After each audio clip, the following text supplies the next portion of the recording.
morning, good afternoon, good evening sa inyong lahat mga people. Tingnan niyo po tong isda na to oh. Di ba nakakatuwa? Lalo na yung buntot niya. Ang tawag pala dyan ay shubukin goldfish. Tama ba yung pagbigkas ko?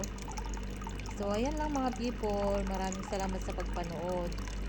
Ayan oh, tingnan niyo yung buntot niya. Nakakatuwa.